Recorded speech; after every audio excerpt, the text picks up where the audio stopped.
একজন স্বামী তার স্ত্রীকে নানাভাবে ভালোবাসার পরীক্ষা বা প্রমাণ দিয়ে থাকেন।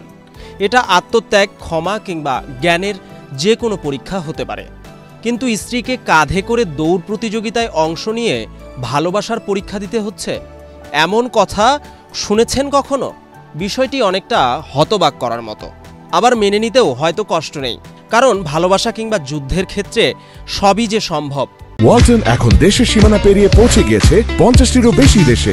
ওয়ালটন, ঘরে ঘরে, বিশ্বজুড়ে। বিশ্বের বেশ কয়েকটি দেশে রয়েছে কাঁধে করে ভালোবাসার পরীক্ষা দেওয়ার বন্দোবস্ত। চলুন জেনে আসা যাক। বলা হয়ে থাকে পৃথিবীর মধুর সব সম্পর্কগুলোর মধ্যে স্বামী স্ত্রীর সম্পর্ক অন্যতম। এই সম্পর্কের গভীরতা, বিশ্বাস ইত্যাদি যাচাইয়ের জন্য সাধারণত ভালোবাসার পরীক্ষা দিয়ে থাকেন অনেকেই।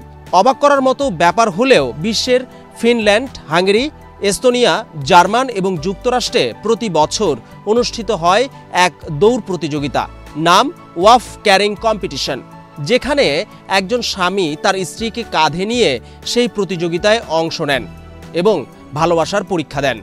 যদিও সকলেই একটি কারণে অংশ নেন না। কেউ অংশ নেন হাস্যরসের জন্য, কেউ বা আবার পুরস্কারের আশায়। এই খেলার শুরু 1992 সালে ফিনল্যান্ডে, তবে এর পেছনে রয়েছে শত বছরের পুরাতন লোককথা। 19 শতকে ফিনল্যান্ডে রনকাইনেন নামক এক ডাকাত প্রধান ছিলেন। তিনি স্ত্রী চুরি করতেন তার দল নিয়ে। তার দলে ভালো ডাকাত হতে হলে একটা শর্ত ছিল, অন্যের বাড়ি থেকে স্ত্রী চুরি করে নিয়ে আসতে হবে। অনুশীলনের জন্য তারা বনে কাঁধে ভার তুলে দৌড়ানোর চর্চা করতেন। এই কিংবদন্তিকে রূপক অর্থে তুলে ধরেই আয়োজন করা হয় এই ব্যতিক্রমী খেলার। তবে বর্তমানে এটি খেলা আর প্রতিযোগিতাই মাত্র। এই খেলা এখন পরিণত হয়েছে সামাজিক উৎসবে। এই একটি দিনের জন্য সকলেই ভুলে যান তার নিত্যদিনের কাজকর্ম। শহর জুড়ে বসে খাবারের দোকান।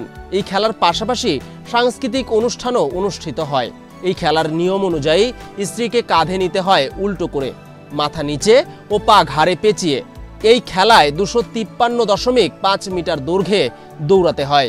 এই রাস্তায় অন্তত একটি পানির বাধা এবং 2টো শুকনো বাধা থাকে।